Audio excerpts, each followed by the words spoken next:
The tire plant was near the old hospital, which made Claire shudder. She remembered the deserted building way too well. It had been incredibly creepy, and then, of course, it had also nearly got her and Shane killed too.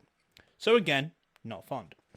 She was mildly shocked to see the hulking old edifice still standing as Shane turned the car down the street. Didn't they tear that place down? It had been scheduled for demolition, and boy, if any place had never needed it. I heard it was delayed, Shane said. He didn't seem any happier about it than Claire was. Something about historic preservation, although anybody wants to preserve that thing has never been inside it running for their life, I'll bet. Claire stared out the window. On her side of the car was the brooding monstrosity of a hospital.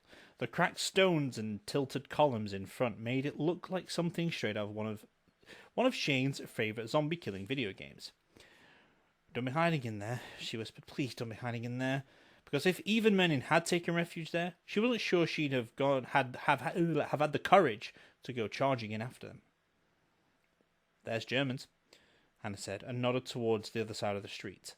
Claire hadn't really noticed it the last time she'd been out here, preoccupied with the whole not dying issue. But there it was, a 4-story square building in that faded tan colour that everybody had used back in the 60s. Even the windows, those that weren't broken out, were painted over. It was plain, big, and blocky, and there was absolutely nothing special about it except its size. It covered at least 3 city blocks, all blind windows and blank concrete. "You ever been inside there?" Shane asked Hannah, who was studying the building carefully. "Not for a whole lot of years," she said. "Yeah, we used to hide up in there sometimes, when we cut class or something. I guess everybody did, once in a while. It's a mess in there, a real junkyard. Stuff everywhere, walls falling apart, ceilings none too stable either. If you go up to the second level, you watch yourself. Make sure you don't trust the floors and watch those iron stairs. They were shaky even back then." "Are we going in there?" Claire asked. "No," Shane said. "You're not going anywhere. You're staying here and getting Richard on the phone and telling him where we are. Me and Hannah will check it out." There didn't seem to be much room for argument because Shane didn't give her time. He and Hannah bailed out of the car, made lock the door motions, and sprinted towards a gap in the rusted, sagging fence. Claire watched until they disappeared around the corner of the building and realised her fingers were going numb from clutching her cell phone. She took a deep breath and flipped it open to try Richard Morel again. Nothing. No signal again. The network was going up and down like a yo-yo. The walkie-talkie signal was low, but she tried it anyway. There was some kind of response, but it was swallowed by static. She gave their position on the off chance that someone on the network would be able to hear her over the noise. She screamed and dropped the device when the light in the car window was suddenly blocked out, and someone battered frantically at the glass. Claire recognised the silk shirt. Her silk shirt. Before she recognised Monica Morel. Because Monica definitely didn't look like herself. She was out of breath, sweating, her hair was tangled, and what makeup she had on was smeared and running. She'd been crying. There was a cut on her right cheek and forming a bruise, and dirt on the silk blouse as well as bloodstains. She was holding her left arm as though it was hurt. "Open the door!" she screamed, and pounded on the glass again. "Let me in!" Claire looked beyond the car. There was a mob coming down the street. 30, 40 people, some running, some following her to walk. Some were waving baseball bats, boards, and pipes. They saw Monica and let out a yell. Claire gasped because that sound didn't seem human at all. More, the roar of a beast. Something mindless and hungry. Monica's expression was, for the first time, absolutely open and vulnerable. She put her palm flat against the window glass. "Please help me," she said. But even as Claire clawed at the lock to open it, Monica flinched, turned and ran on, limping. Claire slid over the front seat and dropped into the driver's seat. Shane had left the keys in the ignition. She started it up and put the big car in gear. Gave it too much gas and nearly wrecked it on the curb before she straightened the wheel. She rapidly gained on Monica. She passed her, squealed to a stop, and reached over to throw open the passenger door. "Get in!" she yelled. Monica slid inside and banged the door shut, and Claire hit the gas as something impacted loudly against the back of the car. A brick, maybe? A hail of smaller stones hit a second later. Claire swerved wildly again, and then straightened the wheel and got the car moving more smoothly. Her heart pounded hard, and her hands felt sweaty on the steering wheel. "You all right?" Monica was panting, and she threw Claire a filthy look. No, of course I'm not all right, she snapped, and tried to fix her hair with trembling hands. Unbelievable. What a stupid question. Guess you didn't expect much more from someone like you, though. Claire stopped the car and stared at her. Monica, shut up. Here's how this is going to go, Claire said. You're going to act like an actual human being for a change, or else you're on your own. Clear? Monica glanced behind them. They're coming! Yes, they are. So, are we clear? Okay, yes, fine, whatever. Monica cast a clearly terrified look at the approaching mob. More stones peppered the paint job, and one hit the back glass with enough force to make Claire wince. Get me out of here, please! Hold on. I'm not a very good driver. That was kind of an understatement. Eve's car was huge and heavy and had a mind of its own, and Claire hadn't taken the time to readjust the bench seat to make it possible for her to reach the pedals easily.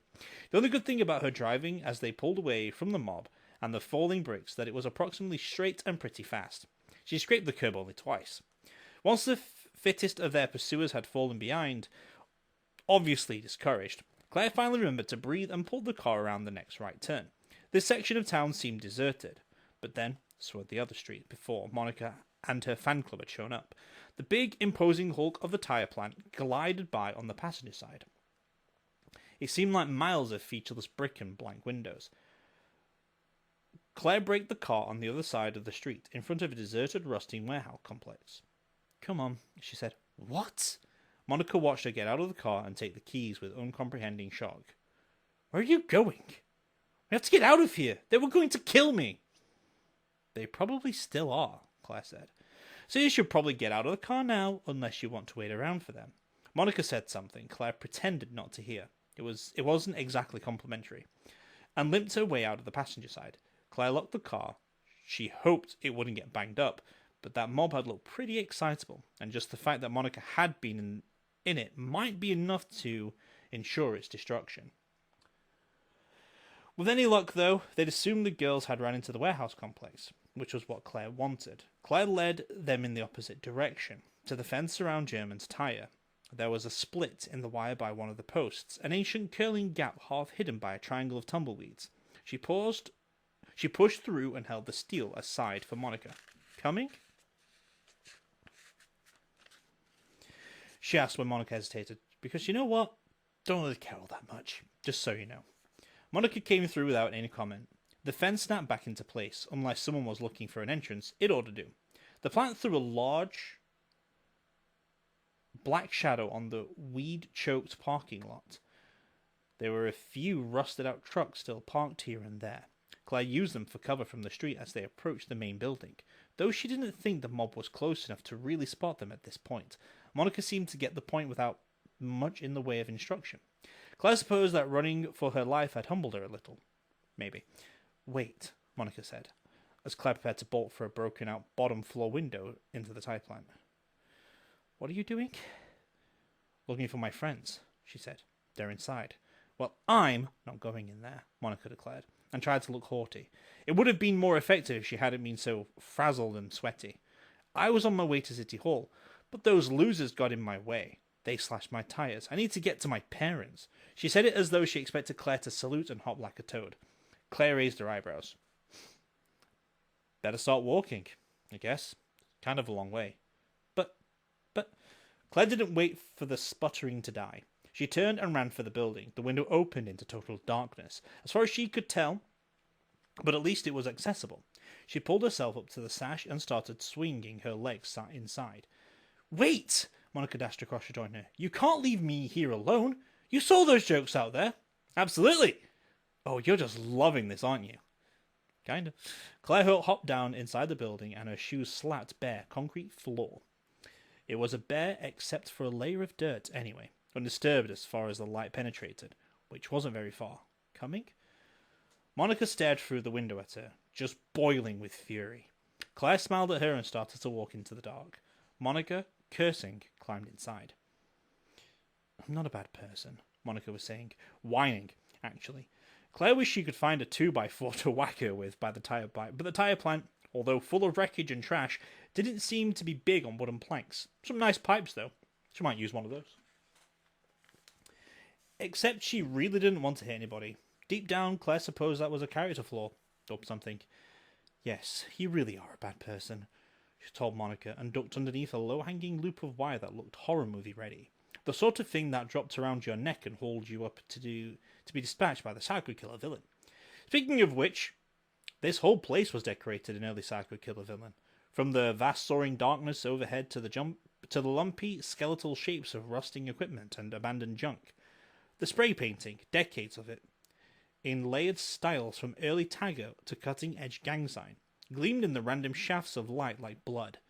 Some particularly unpleasant spray paint artist had done an enormous terrifying clown face, with windows for the eyes and a giant open doorway for a mouth. Yeah, really not going in there, Claire thought. Although the way these things went, she probably would have to. Why do you say that? Say what?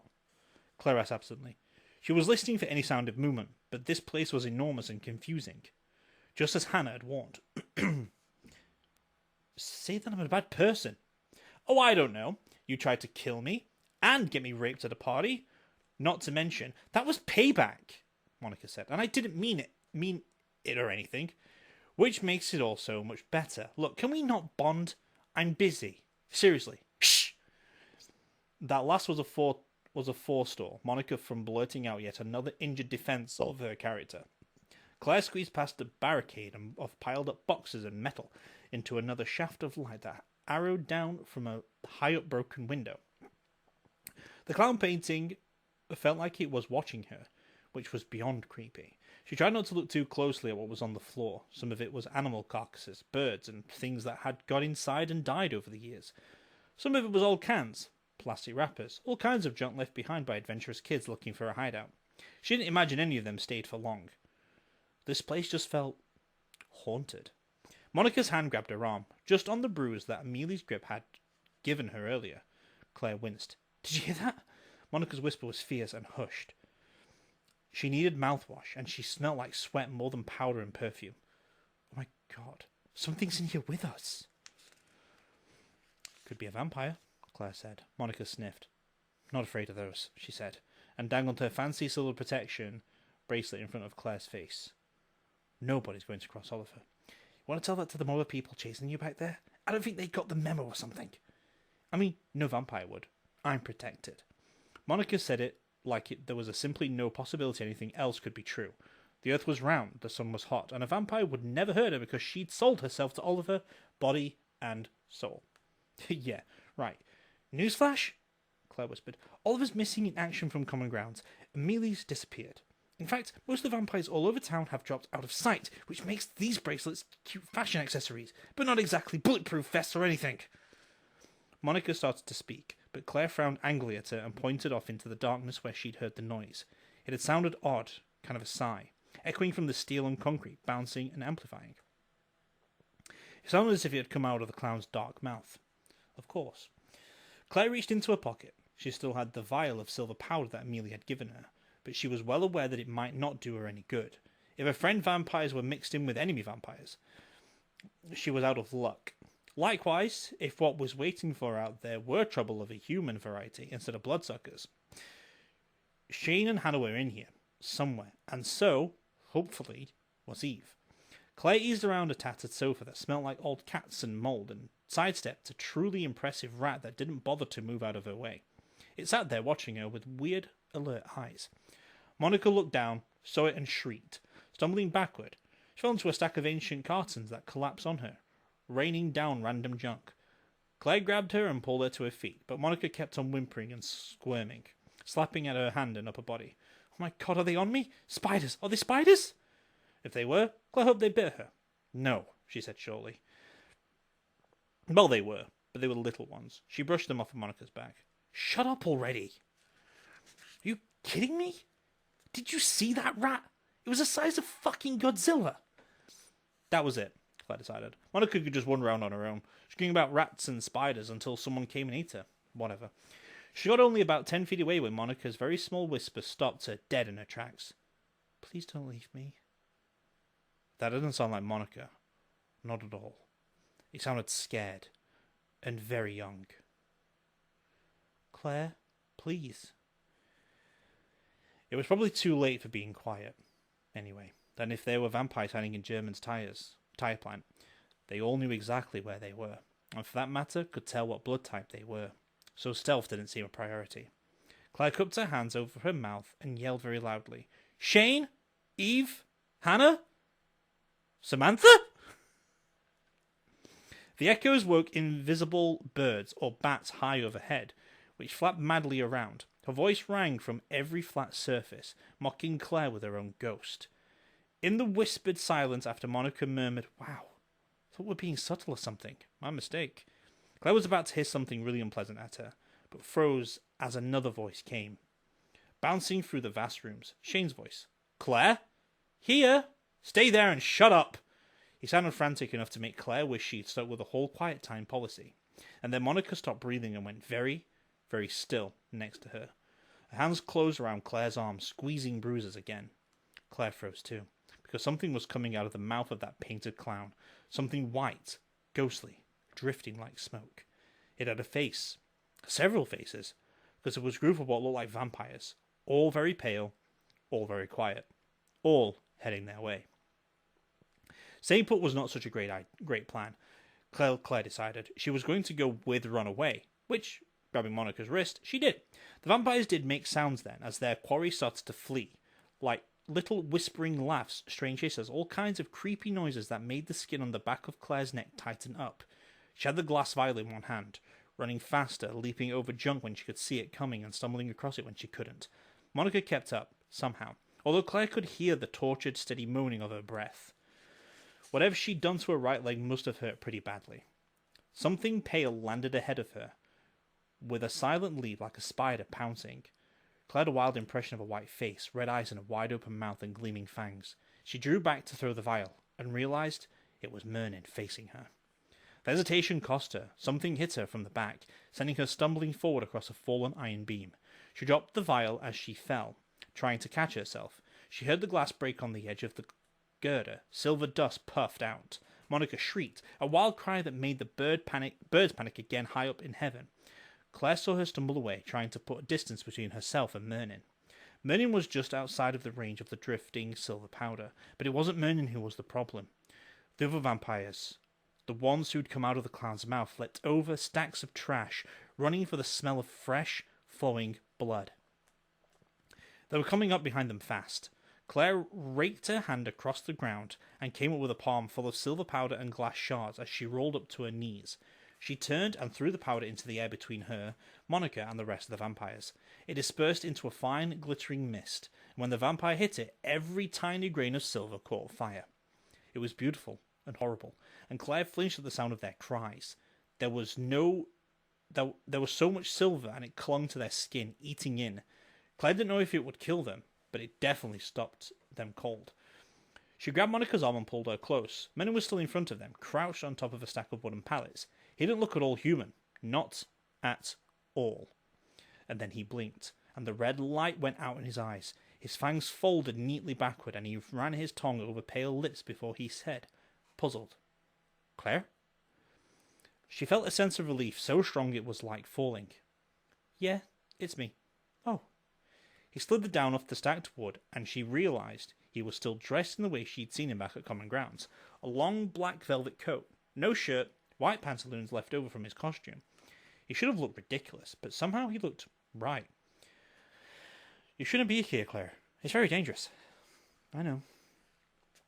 Something cold brushed her back of her neck, and she heard Monica make a muffled sound like a choked cry. Claire whirled and found herself face to face with a red-eyed, angry vampire with part of his skin still smoking from the silver she'd thrown. Merlin let out a roar that ripped the air, full of menace and fury, and the vampire stumbled backward, clearly shocked. Then the five who chased them silently withdrew into the darkness. Claire turned to face Merlin. He was staring thoughtfully at the departing vamps. "Thanks," she said. He shrugged. "I was raised to believe to the concept of noblesse oblige," he said. "And I do owe you, you know. Do you have any more of my medication?" She handed him her last dose of the drug that kept him sane. Mostly sane, anyway. It was the older version, red crystals rather than clear liquid, and he poured out a dollop into his palm and licked the crystals up, then sighed in deep satisfaction. "Much better," he said, and pocketed the rest of the bottle. Now, why are you here? Claire licked her lips. She could hear Shane or someone coming towards them, though, through the darkness, and she saw someone in the shadows behind Merlin. Not vampires, she thought, so it was probably Hannah, flanking Shane. We're looking for my friend Eve. You remember her, right? Eve, Merlin repeated and slowly smiled. Ah, the girl who followed me. Yes, of course. Claire felt a flush of excitement quickly damped by dread. What happened to her? Nothing. She's asleep, he said. It was too dangerous out here for her. I put her in a safe place for now. Shane pushed through the last of the barriers and stepped into a shaft of light about 50 feet away. He paused at the sight of Merlin, but he didn't look alarmed. This is your friend as well, Merlin said, glancing back at Shane. Don't you care so much for her? She never discussed Shane with Merlin, not in detail anyway. The question must have shown her in his face, because his smile broadened. You carry a scent on your clothes, he said. And he carries yours. Ew, Monica sighed.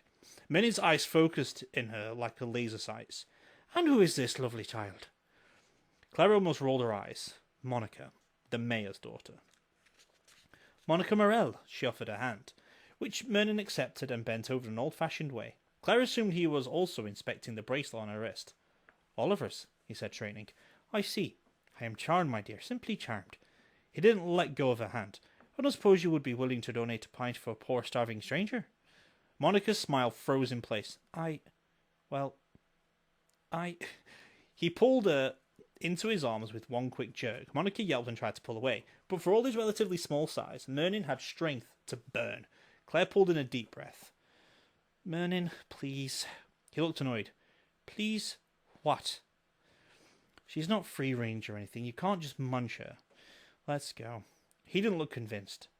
Seriously, let's go. Fine. He opened his arms and Monica retreated as she clapped both hands around her neck. She sat down on a nearby girder, breathing hard. You know, in my youth, women lined up to grant me their favours. I believe I'm a bit offended. It's a strange day for everybody, Claire said. Shane, Hannah, this is Merlin. He's sort of my boss. Shane moved closer, but his expression stayed cool and distant. Yeah? This guy who took you to the ball? The one who dumped you and left you to die? Well, yes? Thought so. Shane punched him right in the face. Merlin, surprised, stumbled back against the tower of crates and snarled. Shane took a stake from his back pocket and held it at the ready. No! Claire jumped between them, waving her hands. No, honest, it's not like that. Calm down. Everybody, please. Yes. I've been staked quite enough today, thank you. I expect you'll need to avenge her, boy, but Claire remains quite capable of defending her own honour. Couldn't have said it better myself, she said. Please, Shane, don't. We need him. Yeah? Why? Because he may know what's going on with the vampires. Oh, that, Minnie said in a tone that implied they were all idiots for not knowing already. They're being called. It's a signal that draws all vampires who have sworn allegiance to you with a blood exchange. It's the way wars were fought once upon a time. It's how you gather your army. Oh, Claire said. So, why not you? All the rest of vampires here? It seems as though your serum offers me some portion of immunity against it. Oh, I feel the draw, most certainly, but in an entirely academic way. Rather curious, I remember how it felt before, like an overwhelming panic. As for those others, well, they're not of the blood. They're not? No, lesser creatures. Failed experiments, if you will. He looked away and Claire had a horrible suspicion. Are they people? I mean, regular humans? A failed experiment, he repeated. You're a scientist, Claire. Not all experiments work the way they're intended. Men had done this to them. In his search for the cure to the vampire disease, he had turned them into something that wasn't vampire, wasn't human, wasn't anything exactly. They didn't fit in either society. No wonder they were hiding here. Don't look at me that way, Merlin said. It's not my fault the process was imperfect. You know I'm not a monster. Claire shook her head. Sometimes you really are. Eve was fine, tired, shaking, and tear-streaked, but okay. He didn't, she said, and made two finger-pointy motions towards her throat. He's kind of sweet, actually. Once you get past all the crazy. Although, there's a lot of the crazy. There was, as Claire well knew, and no way of getting past the crazy. Not really. But she had to admit that at least Merlin had behaved more like a gentleman than expected. Noblesse obliged. Maybe he'd felt obligated. The place he'd kept Eve had once been some kind of storage locker within the plant, all solid walls and a single door that he'd locked off with a bent pipe. Shane hadn't been all that happy about it. What if something had happened to you? He asked, as Merlin untwisted the metal as though it was solder instead of iron. She'd have been locked in there, all alone, no way out. She'd have starved. Actually, Merlin answered, that's not very likely. Thirst would have killed her within 4 days, I imagine. She'd never had a chance to starve. Claire stared at him. He raised his eyebrows. What? She shook her head. I think you missed the point. Monica tagged along with Claire, which was annoying. She kept casting Shane nervous glances, and she was now outright terrified of Merlin. Which was probably how it should have been, really. At the very least, she'd shut up, and even the sight of another rat, this one, big and kind of albino, hadn't set her off her screams this time. Eve, however, was less than thrilled to see Monica. You're kidding, she said flatly, staring first at her and then at Shane. You're okay with this? Okay would be a stretch. Resigned? That's closer, Shane said. Hannah, standing next to him with her shotgun at paw arms, snorted out a laugh. As long as she doesn't talk, I can pretend she isn't here. Yeah? Well, I can't, Eve said. She glared at Monica, who glared right back. Claire, you have to stop picking up strays. You don't know where they've been. You want to talk about diseases? Monica shot back, seeing as how you're one big walking social one. That's not pot kettle. That's more like cauldron kettle, witch. Whore! You want to play with your new friends back there? Sheen snapped. The really pale ones with the taste for plasma? Because believe me, I'll drop your skanky butt right in their nest if you don't shut up, Monica. You don't scare me, Collins. Hannah rolled her eyes and racked her shotgun. How about me? That ended the entire argument. Merlin leaned against the wall with his arms folded across his chest, watched the proceedings with great interest. Your friends, he said to Claire. They're quite colourful. So full of energy. Hands off, my friends. Not that statement exactly included Monica, but whatever. Oh, absolutely, I would never. Hand to his heart, Merlin managed to look angelic, which was a bit of a trick considering his Lord Byron on a bender outfit. I've just been away from normal human society for so long. Tell me, is it usually this spirited?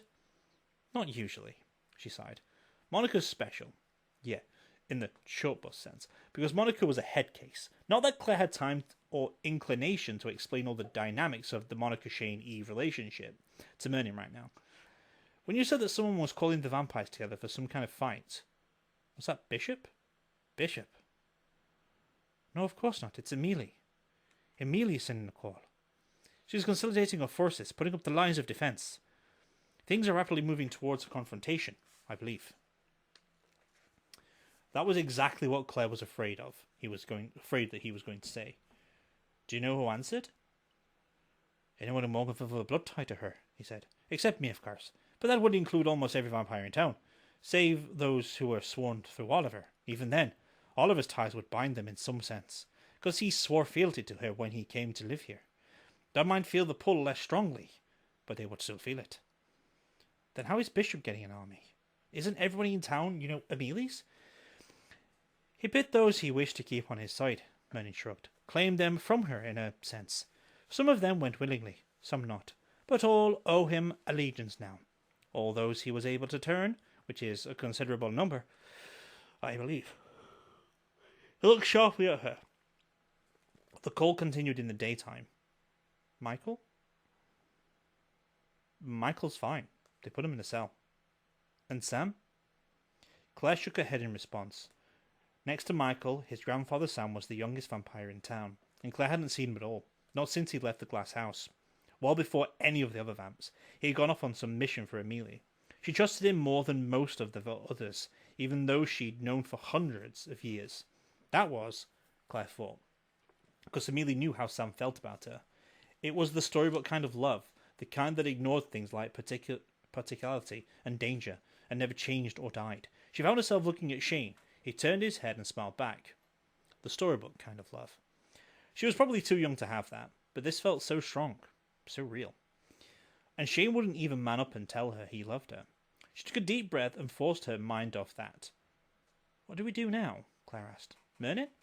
He was silent for a long moment, then moved to one of the painted-over first-floor windows and pulled it open. The sun was setting again. It would be down completely soon. You should get home, he said. The humans are in charge for now, at least. But there are factions out there. There will be a power struggle tonight, and not just between the two vampire sites. Shane glanced at Monica, whose bruises were living proof that trouble was already underway, and then back at Merlin. What are you going to do? Stay here, Merlin said, with my friends. Friends? Who the... failed experiments? Exactly so, Merlin shrugged. They look upon me as a kind of father figure. Besides, their blood is as good as anyone else's, in a pinch. So much more than I wanted to know, Shane said and nodded to Hannah. Let's go. Got your back, Shane. Watch Claire's and Eve's. I'll take the lead. What about me? Do you really want to know? Clayton gave her a glare that should have scorched her hot hair off. Be grateful I'm not leaving you as an after-dinner mint on his pillow. Merlin leant close to Claire's ear and said, I think I like your young man. When she reacted in pure confusion, he held up his hand, smiling. Not in that way, my dear. He just seems quite trustworthy. She swallowed and put all that aside. Are you going to be okay here? Really? Really? He locked gaze with her. For now, yes, but we have work to do, Claire. Much work. And very little time. I can't hide for long. You do realize that stress accelerates the disease, and this is a great deal of stress for us all. Mole will fall ill. Become confused. It's vital we begin work on the serum as quickly as possible. I'll let you get back to the lab tomorrow. I'll try to get you back to the lab tomorrow. They left him standing in a fading shaft of sunlight, next to a giant rusting crane that lifted its head 3 stories into the dark, with pale birds flitting and diving overhead. And wounded, angrily failed experiments lurking in the shadows, maybe waiting to attack their vampire creator. Claire felt sorry for them, if they did. The mobs were gone, but they'd given Eve's car a good battering while they were at it. She choked when she saw the dents and cracked glass, but at least it was still on all 4 tyres, and the damage was cosmetic. The engine started right up. Poor baby, Eve said. She patted the big steering wheel affectionately, and she settled into the driver's seat. We'll get you all fixed up, right, Hannah? And here I was wondering what I was going to do tomorrow, Hannah said, thinking, of course, the shotgun seat. Yes, now I know. I'll be hammering dents out of the Queen Mary and putting in a new safety glass. In the back seat, Claire was the human equivalent of Switzerland between the warring nations of Shane and Monica, who sat next to the windows. It was tense, but nobody spoke. The sun was going down on a blaze of glory. In the west, which normally would have made Morganville a vampire-friendly place, not so much tonight, as became evident when Eve left the dill-plated warehouse district and cruised closer to Vamptown. There were people out on the streets at sunset, and they were angry too. Shouty, Eve said as they passed a big group clustered around a guy standing on a wooden box, yelling at the crowd. He had a pile of wooden stakes and people were picking them up. Okay, this is looking less than great. You think? Monica slumped down in her seat, trying not to be noticed. They tried to kill me, and I'm not even a vampire. Yeah, but you're you. So, there's that explained. Eve slowed down. Traffic? Traffic? In Morganville? Claire leant forward and saw that there were about 6 cars in the street ahead. The first one was turned sideways, blocking the second, a big van, which was trying to back up but was handicapped by the third car. The trapped passenger van was vampire dark. The 2 cars blocking it in were old battered sedans, the kind humans drove.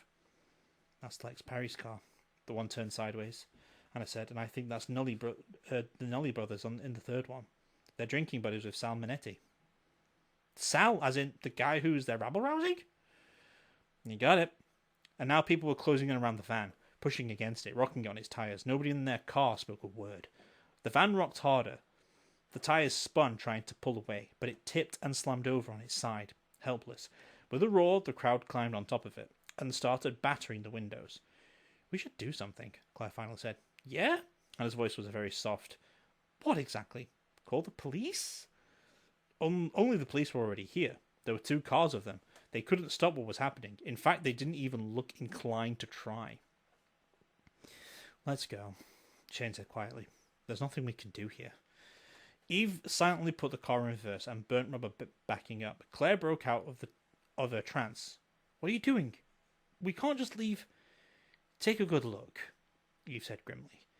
If anybody out there sees Princess Morel in this car, we've all had it. We've all had it. We're all collaborators if we're protecting her. And you're wearing the founder bracelet.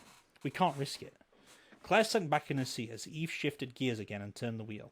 They took a different street, this one unblocked so far. What's happening? Monica asked.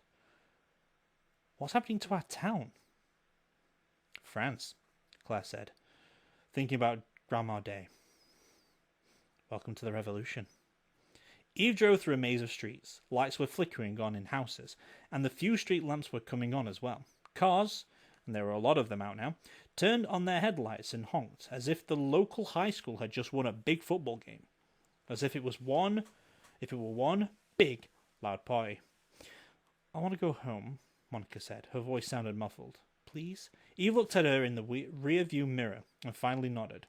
But when they turned down the street where the Morel family home was located, Eve slammed on the brakes and put the car into reverse instantly. The Morel home looked like the site of another of Monica's infamous unsupervised parties. Only this one was well unsupervised. And those uninvited guests, they weren't just there for the free booze. What are they doing?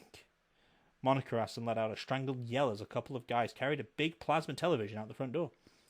They're stealing it! They're stealing our stuff! Pretty much everything was being looted. Mattresses, furniture, art. Claire even saw people upstairs tossing linens and clothing out the windows to people waiting on the ground. And then, somebody ran up with a bottle full of liquid, stuffed with a burning rag, and threw it into the front window. The flames flickered, caught, and gained strength. No! Monica panted and clawed at the door handle. But Eve had locked it up. Claire grabbed Monica's arms and held them down. Get us out of here, she yelled. My parents could be in there. No, they're not. Rita told me they're at City Hall. Monica kept fighting, even as Eve steered the car away from the burning house, and then suddenly just stopped. Claire heard her crying. She wanted to think, good, you deserve it. But somehow, she just couldn't force herself to be that cold. She, however, could. Hey, look on the bright side, he said. At least your little sister isn't inside. Monica caught her breath and kept crying. By the time they turned a Lot Street, Monica seemed to be pulling herself together, wiping her face with trembling hands and asking for a tissue, which Eve provided out of the glove box in the front. What do you think? Eve asked Shane. Their street seemed quiet. Most of the houses had lights on, including the glass house. And although there were some folks outside, talking, it didn't look like mobs were forming. Not here, anyway. Looks good. Let's go inside. They agreed that Monica needed to go in the middle, covered by Hannah. Eve went first, racing up the walk to the front door and using her keys to open it. They made it in without attracting too much attention, or anybody pointing fingers at Monica. But then, Claire thought, Monica definitely didn't look much like herself right now, more like a bad Monica impersonator, maybe even one who was a guy. Shane would laugh himself sick over that if she mentioned it. After seeing the puffy redness around Monica's eyes and the shattered expression, Claire kept it to herself. As Shane slammed, locked, and deadbolted the front door, Claire felt the house come alive around them, almost tingling with warmth and welcome. She heard people in the living room exclaim at the same time, so it wasn't just her. The house really had reacted, and reacted strongly to 3 out of 4 of them its residents coming home. Claire stretched out against the wall and kissed it. Glad to see you too, she whispered, and pressed her cheek against the smooth surface. Almost felt like it hugged her back. Dude, it's a house, Shane said from behind her. Hug somebody who cares. She did, throwing herself into his arms. It felt like he'd never let her go, not even for a second, and he lifted her completely off the ground and rested his head on her shoulder for a long, precious moment before setting her gently back on the feet. Better see who's here, he said, and kissed her very lightly. Down payment for later, okay? Claire let go, but held his hand as they walked down the hallway and into the living room of the glass house, which was filled with people. Not vampires, just people. Some of them were familiar, at least by sight. People from town, the owner of the music store where Michael worked, a couple of nurses she'd seen at the hospital, who still wore brightly coloured medical scrubs and comfortable shoes. The rest Claire barely knew at all. But they had one thing in common. They were all scared. An older, hard-looking woman grabbed Claire by the shoulders. "Thank God you're home," she said, and hugged her. Claire wriggled with surprise, cast Shane a what the hell look, and shrugged helplessly. "This damn house won't do anything for us. The lights keep going out, the doors won't open, food goes bad in the fridge. It's as if it doesn't want us here." And it probably didn't. The house could have ejected them all at any time, but obviously it had been a bit uncertain about exactly what its residents might want, so it had just made life uncomfortable for the intruders instead. Claire could now feel the air conditioning switching on to cool the overheated hair. Hear doors swinging open upstairs. See lights coming on in the darkened areas. "Hey, Celia," Shane said, as the woman let go of Claire at last. "So what brings you here? I figured the barfly would be doing good business tonight." "Well, it would be, except that some jerks came in and said that because I was wearing a bracelet I had to serve them for free, on account of being some kind of sympathizer." "What kind of sympathizer?" I said, and one of them tried to hit me. Shane lifted his eyebrows. "Celia wasn't a young woman. What did you do?" "Use the regulator." Celia lifted a baseball bat propped against the wall. It was old hardwood, lovingly polished. "Got myself a couple of home runs too, but I decided maybe I wouldn't stay for the extra innings, if you know what I mean. I figured they're drinking me dry over there right now. Makes me want to rip my bracelet off, I'll tell you. Where are the damn vampires when you need them, after all that?" "You didn't take your bracelet off? Even when they gave you the chance?" Shane seemed surprised. Celia gave him a glare. "No, I didn't. I ain't breaking my word. Not unless I have to. Right now, I don't have to. If you want to take it off now, you may never need to put it back on again." Celia leveled a wrinkled finger at him. "Look, Collins, I know all about you and your dad. I don't hold with any of that. Morganville's an alright place. You follow the rules, you stay out of trouble. About like any place, I guess. You people wanted chaos. Well, this is what it looks like. People getting beaten, shops looted, houses burnt. Sure, it'll settle down sometimes, but into what? Maybe no place I'd want to live." She turned away from him, shouldered her baseball bat, and marched away to talk with a group of adults her own age. Shane caught Claire looking at him and shrugged. "Yeah," he said. "I know. Still got a point. But how do we know if it won't get better if it's just the vamp? If the vamp's just what, Shane? Die? What about Michael? Have you thought about him? Or Sam?" She stomped off. "Where are you going?" "To get a Coke." "Would you?" "No!" She twisted the cap of the Coke she'd retrieved from the fridge, which was stocked up again, although she knew it hadn't been when they'd left. Another favour from the house, she guessed, although how it went shopping on its own, she had no idea. The cold, syrupy goodness hit her like a brick wall, but instead of energising her, it made her feel weak and a little sick. Claire sank down in a chair at the kitchen table and put her head in her hands, suddenly overwhelmed. It was all falling apart. Amelia was calling the vampires, probably going in to fight Bishop to the death. Morganville was ripping itself into pieces, and there was nothing she could do. Well, there was one thing. She retrieved and opened 4 more bottles of Coke and delivered them to Hannah, Eve, Shane, and, because it felt mean to leave her out at a time like this, Monica. Monica stared at the sweating bottle as if she suspected Claire had put rat poison in it. "What's this? What does it look like? Take it or don't. I don't really care."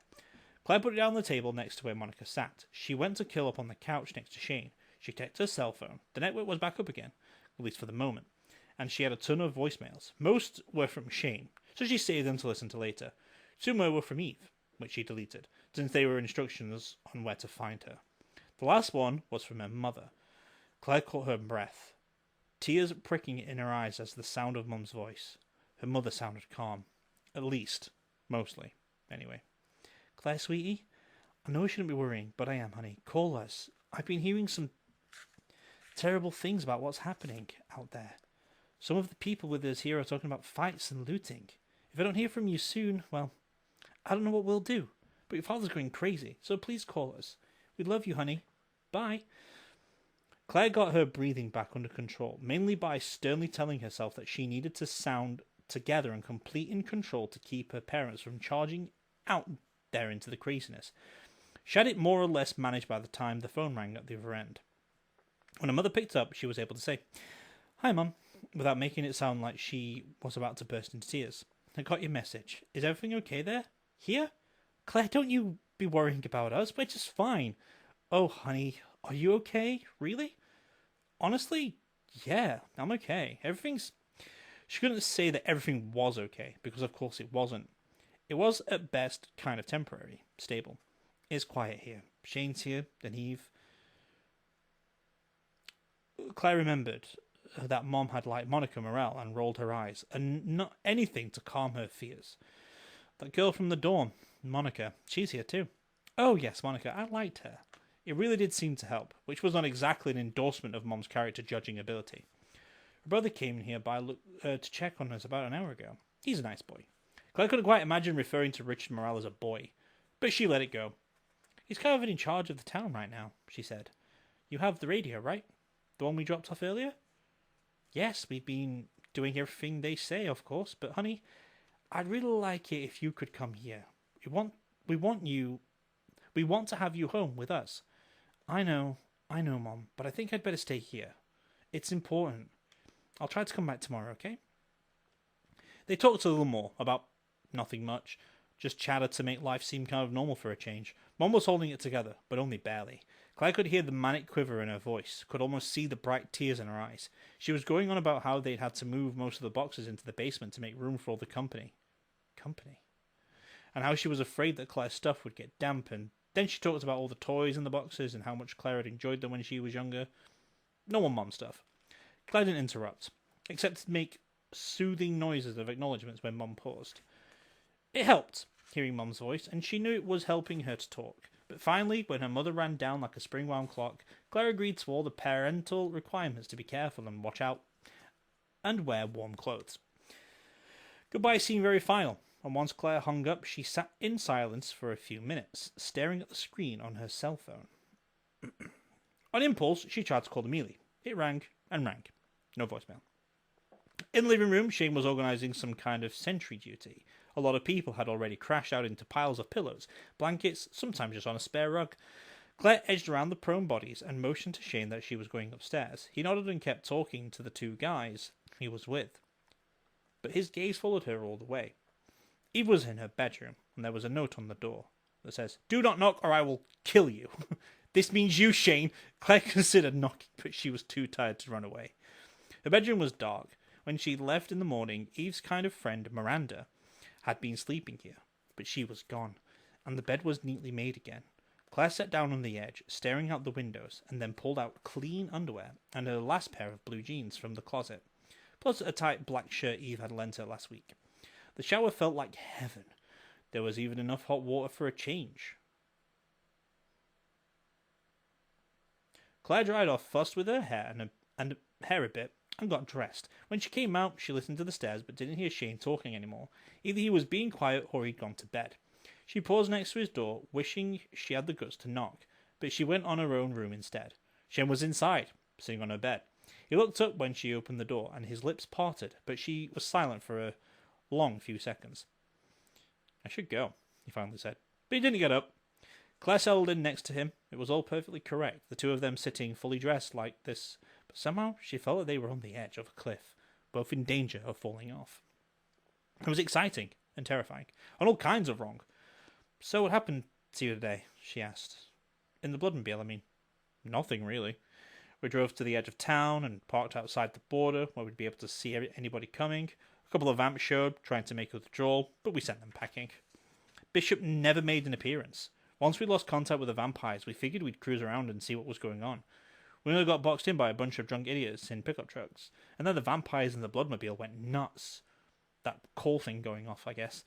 I dropped them at the grain elevator. That was the biggest, darkest place I could find, and it cast a lot of shadows. I handed off the driving to Caesar Mercado.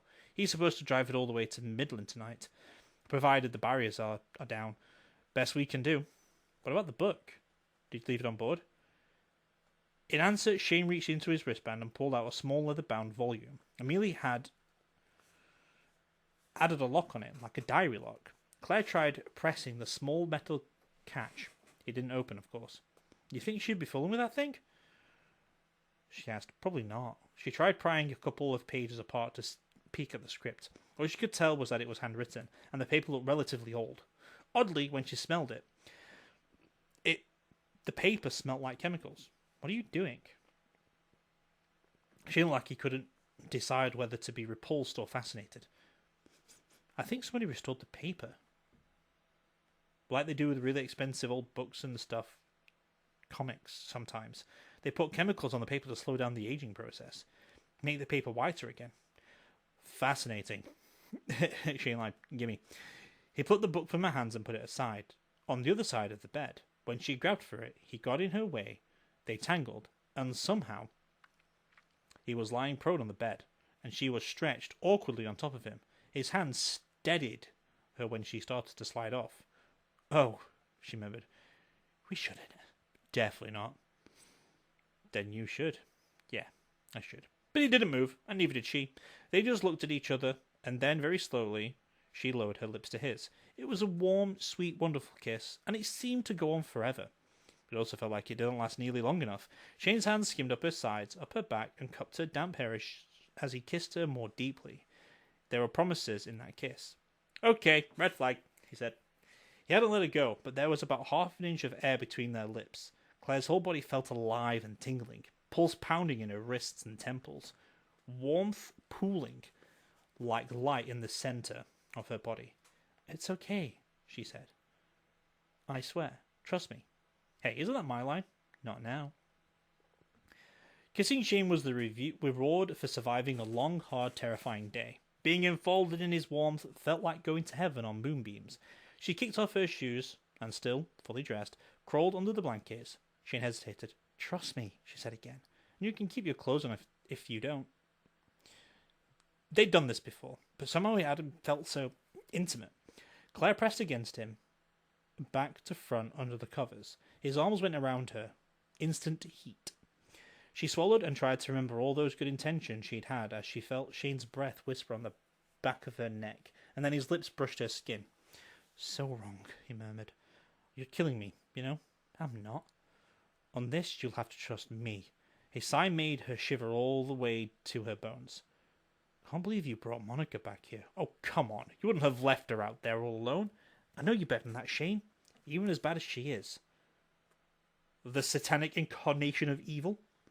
Maybe so, but I can't see you letting them get her and hurt her. Claire turned around to face him, a screaming motion that made them wrestle for the covers. What's going to happen? Do you know? What am I, Miranda, the teen screwed up psychic? No, I don't know.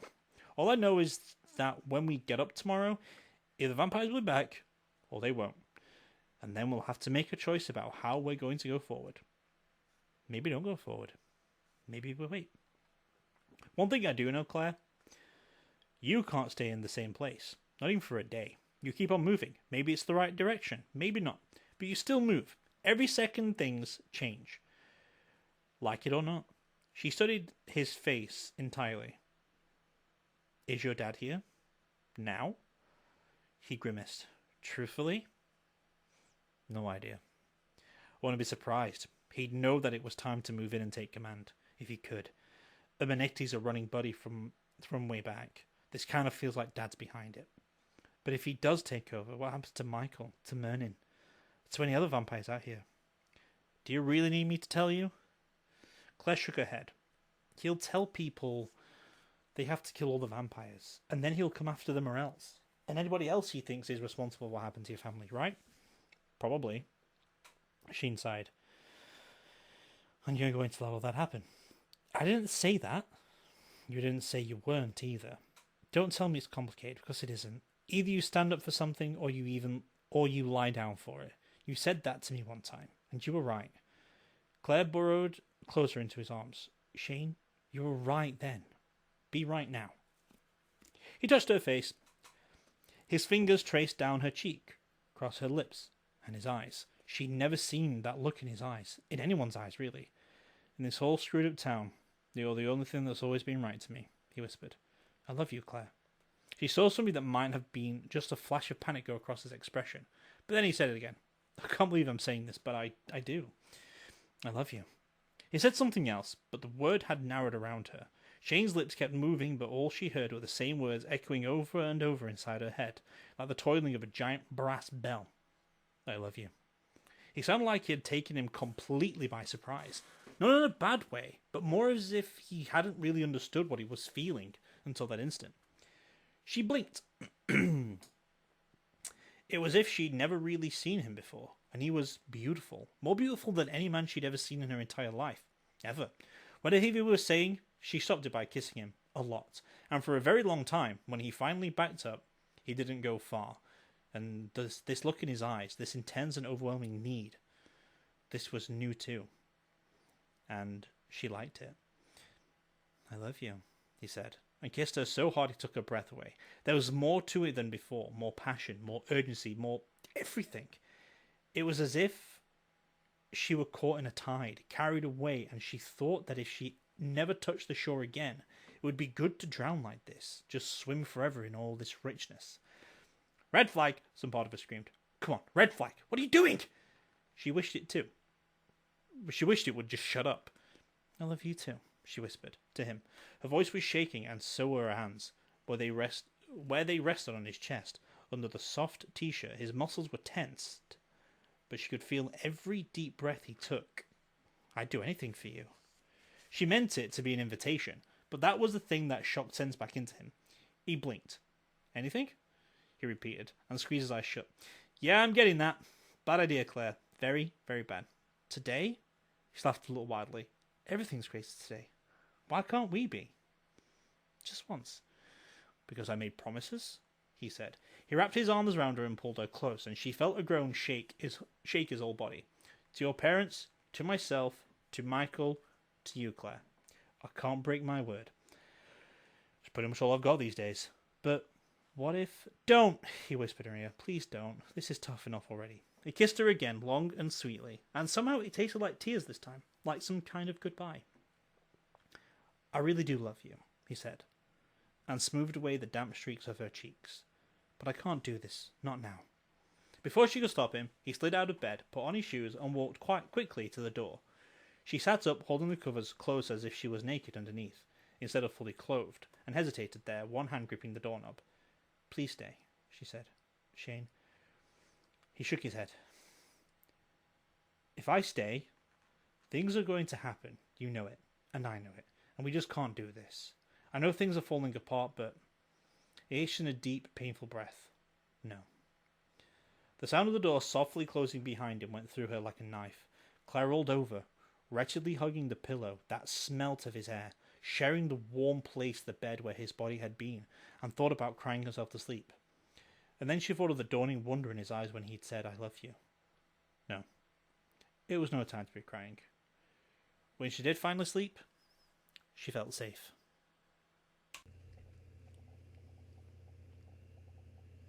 Hello everyone, thank you for listening to the audio file or audio reading I've done of a Rachel Caine book.